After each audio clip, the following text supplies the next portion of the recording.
Saudara Menteri Dalam Negeri mengeluarkan instruksi tentang penegakan protokol kesehatan. Kepala daerah yang melanggar aturan ini bisa dikenai sanksi pemberhentian. Adapun kepala daerah yang telah dan akan dimintai keterangan terkait dugaan pelanggaran protokol kesehatan yaitu Gubernur DKI, Jakarta dan juga Gubernur Jawa Barat. Pemerintah mengambil langkah tegas menyikapi kerumunan massa di tengah pandemi COVID-19. Menteri Dalam Negeri Tito Karnavian mengeluarkan instruksi Mendagri tentang penegakan protokol kesehatan. Tito menegaskan, kepala daerah yang tidak menegakkan protokol kesehatan bisa dikenai sanksi pemberhentian. Berkaitan dengan ada beberapa daerah yang terjadi kerumunan besar akhir-akhir ini dan kemudian seolah tidak mampu menanganinya, maka hari ini saya akan keluarkan instruksi Mendagri tentang penegakan protokol kesehatan untuk pengendalian penyebaran coronavirus disease 2019. Saya hanya menyampaikan kepada seluruh gubernur, kepada seluruh bupati wali kota untuk mengindahkan instruksi ini karena ada resiko menurut undang-undang. Kalau ketentuan yang sudah di perundang-undangan dilanggar, itu dapat dilakukan pemberhentian. Sebelumnya, Presiden Joko Widodo meminta kepala daerah memberi teladan dalam penegakan protokol kesehatan. Presiden meminta Mendagri untuk bisa bersikap tegas pada kepala daerah yang abai protokol kesehatan. Saya juga minta pada Menteri Dalam Negeri untuk mengingatkan kalau perlu menegur kepala daerah baik, gubernur, bupati, wali kota, untuk bisa memberikan contoh-contoh yang baik pada masyarakat.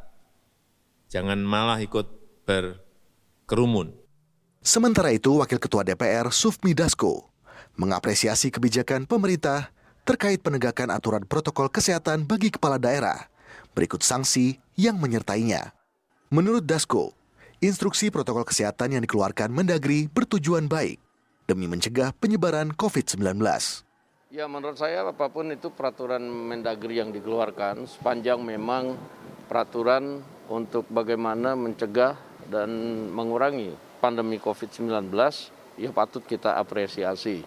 Dan aturan itu mengikat kepada tatanan di bawah koordinasi Mendagri maupun juga masyarakat dalam hal penanganan COVID-nya. Nah, oleh karena itu saya pikir hal tersebut tidak usah menjadi dinamika karena aturan-aturan yang dikeluarkan tersebut memang bertujuan baik dalam rangka mencegah perluasan pandemi COVID-19 yang di Indonesia pada saat ini juga agak mengkhawatirkan. Gubernur Jawa Barat Ridwan Kamil menjadi salah satu kepala daerah yang akan dimintai keterangan pihak kepolisian terkait dugaan pelanggaran protokol kesehatan kegiatan Rizik Syihab di Megamendung Bogor yang marak massa. Ridwan Kamil menyatakan siap hadir memenuhi panggilan kepolisian pada Jumat pagi. RK juga menyatakan sistem kewenangan teknis pemerintah di Jawa Barat berbeda dengan DKI. Singkatnya itu saja ya. Jadi besok jam 9 saya akan hadir, saya akan ditemani oleh Biro Hukum karena mungkin banyak pertanyaan-pertanyaan terkait peraturan gubernur yang berhubungan dengan penegakan protokol kesehatan ya dan proses-proses hierarki tadi bahwa Satgas di Jawa Barat itu tidak satu ya. Kalau di Jakarta kan satu, di Jawa Barat Satgas itu ada 28, satunya provinsi, 27-nya adalah Satgas di level kota kabupaten. Gubernur DKI Jakarta Anies Baswedan juga diminta klarifikasi oleh Polda Metro Jaya terkait dugaan pelanggaran protokol kesehatan di acara Maulid Nabi dan pernikahan putri pemimpin FPI Rizik Syihab. Anies diperiksa hampir 10 jam pada 17 November lalu. Dan prosesnya berjalan dengan baik. Kemudian ada 33 pertanyaan yang tadi disampaikan. Menjadi sebuah laporan sepanjang 23 halaman. Semuanya sudah dijawab sesuai dengan fakta yang ada, tidak ditambah, tidak dikurangi. Adapun detail isi pertanyaan, klarifikasi dan lain-lain biar nanti menjadi bagian dari pihak Polda Metro Jaya untuk nanti meneruskan dan menyampaikan sesuai dengan kebutuhan. Pemanggilan Anies oleh kepolisian baru pada tahap klarifikasi terkait penerapan pasal 93 Undang-Undang Nomor 6 Tahun 2018 tentang karantina kesehatan. Tim Liputan, Kompas TV.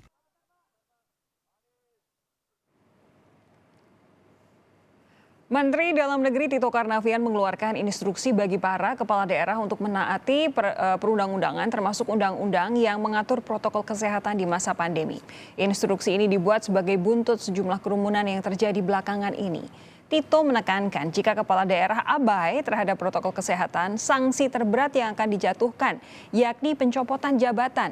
Pantaskah sanksi ini diterapkan? Kami akan bahas bersama Direktur Jenderal Otonomi Daerah Kementerian Dalam Negeri, Akmal Malik. Selamat malam, Pak Akmal. Selamat malam, Mbak. Lalu juru bicara Partai Keadilan Sejahtera, Pipin Sopian. Bung Pipin, selamat malam. Malam, Assalamualaikum warahmatullahi wabarakatuh. Waalaikumsalam warahmatullahi wabarakatuh. Ada pula Direktur Eksekutif Komite Pemantauan Pelaksanaan Otonomi Daerah, Robert Endi Jaweng. Pak Robert, sehat ya? Sehat, alhamdulillah, Mbak. Alhamdulillah, Pak Robert. Bung Pipin, saya ke Pak Akmal lebih dulu. Pak Akmal, jadi apa sih maksudnya Pak Menteri? Betulkah benar-benar Kementerian Dalam Negeri akan menjatuhkan sanksi untuk kepala daerah yang dianggap tidak menegakkan aturan protokol kesehatan? Begini, Mbak, saya ingin mengingatkan lagi dulu semua pihak bahwa saya dalam konteks penyelenggaraan pemerintahan daerah, tolong dipahami pasal 7. Di dalamnya memuat Presiden itu memegang tanggung jawab akhir atas penyelenggaraan urusan pemerintahan yang dilaksanakan oleh pemerintah dan daerah. Nah, pemerintah pusat melakukan pembinaan dan pengawasan terhadap penyelenggaraan urusan pemerintahan oleh daerah. Okay. Apa itu urusan pemerintahan? Ya urusan yang dilaksanakan oleh pemerintahan daerah. Nah, Kemendagri sebagai pembantu Presiden melakukan pengawasan secara berkala. Dari pengawasan dilakukan, kita mengeluarkan berbagai regulasi, termasuk di dalamnya adalah instruksi nomor 6 tahun 2020. Jadi itu adalah buah dari hasil pembinaan dan pengawasan dilakukan oleh Kemendagri terhadap dinamika dinamika COVID-19 yang terjadi di seluruh provinsi di Indonesia. Pak Akmal, pembinaan itu berbeda dengan pemberian sanksi. Jadi pembinaan atau diberi sanksi?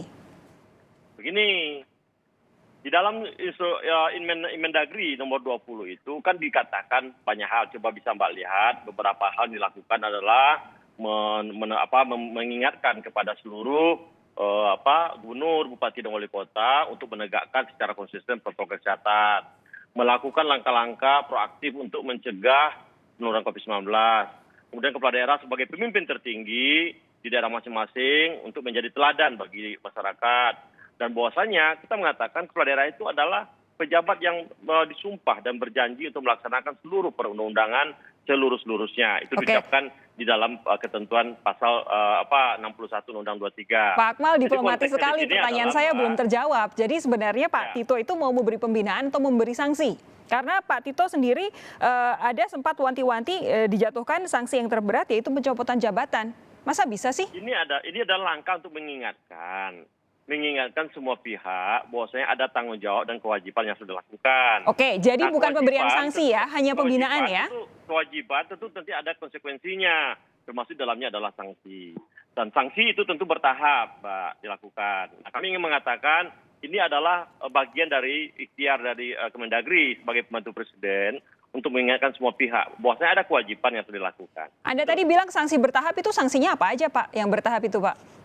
Ya, mungkin mulai dari teguran. Kami Kemendagri itu sudah mengeluarkan hampir 83 surat teguran ya kepada daerah yang atasnya teguran apa? Kenapa? Atasnya teguran apa yang lebih berat? Ya, nanti ada dalamnya mungkin sanksi pengurangan hak-hak keuangan dan sebagainya. Itu diatur oleh saya baru mencatat ada 2 teguran, pengurangan hak-hak keuangan. Lebih berat lagi apa? Ya, di dalam undang-undang coba lihat di dalam pasal 78. Pasal 78 yang berujuk kepada pasal 67 huruf B. Bahwasanya kewajiban daerah adalah melaksanakan seluruh ketentuan perundang-undangan. Di dalam pasal 78 ayat 2 ya huruf D dikatakan itu seorang kepala daerah bisa diberhentikan karena 3 hal. Oke. Pertama dipanggil oleh Tuhannya, kemudian mengundurkan diri dan diberhentikan. Nah, diberhentikan salah satunya adalah ketika dia tidak melaksanakan kewajibannya sebagai kepala daerah. Coba baca di pasal. Berarti wanti-wanti sanksi terberat diberhentikan ini Pak Tito serius ya? Itu kita cuma mengutip apa yang dikatakan oleh undang-undang loh Mbak. Oke. Undang-undangnya mengatakan seperti itu. Oke. Dan seorang pejabat negara wajib mentaati seluruh peraturan perundangan. Bung Pipin, saya minta tanggapan Anda dari pernyataan baik Pak Tito maupun Pak Akmal. Mbak Sofi, ada 2 hal yang ingin saya sampaikan. Yang pertama adalah perhatian Mendagri kepada pengelolaan atau pencegahan COVID ini kita harus apresiasi ya. Bahwa itu adalah salah satu cara memang saya kira baik begitu untuk kita gitu. Tetapi kalau kita melihat bagaimana impresnya, menurut saya lebay. Ya, mohon maaf Pak Akmal, saya kira dengan memasukkan di situ ada kata diberhentikan tanpa disebutkan. Jadi kata diberhentikan itu seharusnya dilanjutkan sesuai dengan peraturan perundang-undangan. Jadi saya kira itu persoalannya di impres itu. Seakan-akan Mendagri bisa memberhentikan begitu saja begitu. Jadi seharusnya di-refer bahwa itu tidak serta-merta bahwa menteri bisa memberhentikan. Karena memang dalam undang-undang pemerintahan daerah itu menteri bisa diberhentikan karena 2 hal. Melalui proses di DPRD atau dari Kementerian Pusat, yaitu di dalam negeri. Tetapi itu prosesnya dari mulai pengajuan, kemudian dimasukkan ke Mahkamah Agung, baik DPRD maupun Mendagri harus melakukan itu. Jadi Mahkamah Agung nanti akan memberikan keputusan, ketetapan siapa, apakah benar melanggar undang-undang atau tidak. Kalau itu dijadikan senjata untuk para kepala daerah misalnya melanggar kemudian sanksinya diberhentikan dengan alasan sumpah jabatan, hal yang sama sebetulnya bisa diberlakukan bagi Presiden Jokowi, bisa juga bagi menteri, bisa juga bagi Wantimpres atau siapapun begitu. Oke, begini tapi Bung Pipin, kalau kemudian tadi Anda menyebutkan kata lebay. Kata lebay ini bisa berarti 2, pernyataan dari Pak Tito yang lebay atau jangan-jangan keseluruhan napas dari pernyataan ini yang lebay. Tapi saya ingin sedikit berargumentasi. Kalau misalkan memang ada kerumunan sebesar kemarin, kita ngomongin kerumunan macam-macam lah. Bukan hanya yang kemarin ada di FPI, tapi berbagai macam kerumunan. Dan memang ada kegagalan di situ untuk mencegah terjadinya kerumunan. Masa iya sih tidak boleh kemudian ada sanksi yang diberikan kepada kepala daerah? Ya, saya kira sanksi sah-sah saja diberikan ya sebagai pembinaan, tetapi ketika masuk diancam pemberhentian itu menurut saya berlebihan. Oke, jadi menurut Anda yang lebay adalah ancamannya ya? Betul, jadi proses pembinaan itu kasih teguran, kasih sanksi yang tadi disebutkan oleh Pak Akmal, pengurangan dana alokasi daerah, transfer daerah, itu monggo-monggo aja. Tetapi yang paling penting adalah bagaimana kita harus melihat runutannya. Jangan sampai ini diberlakukan, ini dikeluarkan hanya untuk menyudutkan pihak tertentu yang oposisi dengan pemerintah. Padahal banyak kejadian bagaimana kampanye pilkada di berbagai daerah itu melanggar banyak protokol COVID. Di mana posisi pemerintah pusat saat ini Mendagri, kemudian penegak hukum untuk memperlakukan itu gitu. Jadi kita ingin harus ditegakkan secara adil, jangan diskriminatif, jangan ada upaya untuk menyudutkan pihak tertentu. Tidak boleh tebang pilih memang ya. Adalah itu. Jadi yang lebay adalah ancamannya, tapi kalau ada kepala daerah dikenai sanksi karena memang gagal menerapkan protokol kesehatan, oke-oke saja ya menurut Anda ya?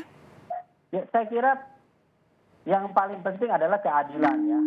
Tahapannya adalah kalau misalnya adil, semuanya diberlakukan, tidak kepada kepala daerah yang misalnya punya track record misalnya kontra dengan pemerintah pusat atau misalnya lebih kepada like or dislike, saya kira tidak tepat. Yang kita ingin lakukan adalah publik melihat kalau misalnya gara-gara kejadian kemarin Habib Rizik, kemudian kejadian karena Pak Anies misalnya menghadiri satu acara, kemudian ini seakan-akan ini menjadi peristiwa yang luar biasa, tetapi peristiwa-peristiwa yang lain yang dilakukan oleh para pejabat negara, oleh ormas yang pro pemerintah dibiarkan begitu saja, maka cherry picking ini tidak baik bagi kehidupan kita berbangsa dan bernegara. Paham, tapi saya sebagai salah satu anggota masyarakat yang bahkan bisa kena denda kalau tidak mengenakan masker di dalam mobil sendiri saja, saya tentu akan meminta, saya sebagai wakil masyarakat tentu akan minta apapun, siapapun pasti harus dihukum kalau memang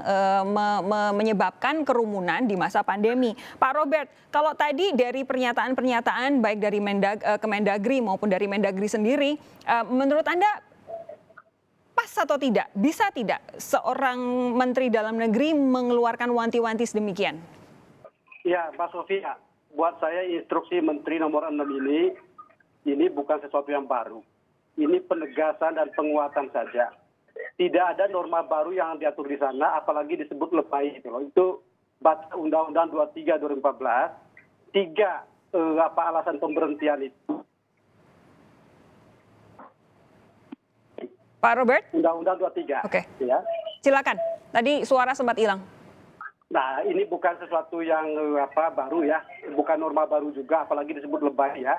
Ini sebenarnya sudah ada di Undang-Undang 23 2014 yang mengatur soal pemberhentian karena berhenti karena meninggal dunia, karena mengundurkan diri atau atas permintaan sendiri, dan kemudian berhenti karena diberhentikan. Nah, diberhentikan ini bahasa undang-undang, bukan bahasa instruksi menteri saja. Diberhentikan itu 2 proses, gitu ya. Ada proses yang bottom up. Proses bottom up itu proses dari DPRD yang tadi Mas Pipin jelaskan, sampai ke Mahkamah Agung, baru kemudian proses administrasi di pemerintah pusat ya. Tapi juga ada proses top down ya, Mbak Sofia. Top down inilah yang kita bicarakan hari ini, gitu ya. Diberhentikan karena apakah melanggar sumpah jabatan, melanggar larangan yang ada di Undang-Undang 3, melanggar kewajiban dan sebagainya. Bentuk top down ini apa Pak Robert? Ya, kalau lihat terjemahan undang-undang ini di PP 12 tahun 2017 tentang pembinaan, ini tahapannya banyak. Ada yang hanya berhenti pada teguran tertulis sebanyak 2 kali. Ada yang kemudian berhenti pada sanksi fiskal. Ada yang kemudian berlapis-lapis. Setelah teguran tertulis 2 kali tidak diindahkan, maka kalau bahasa sederhananya disekolahkan. Ada pembinaan khusus di pemerintah, di Kemendagri, terkait dengan pemerintahan.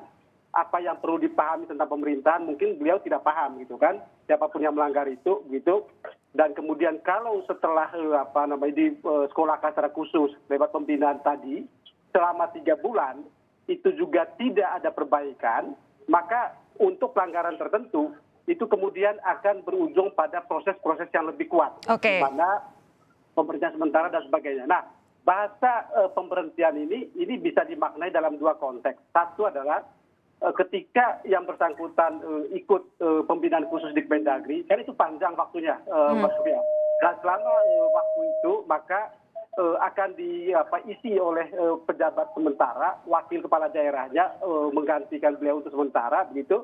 Dan ini yang mungkin disebut dengan penonaktifan untuk sementara ya.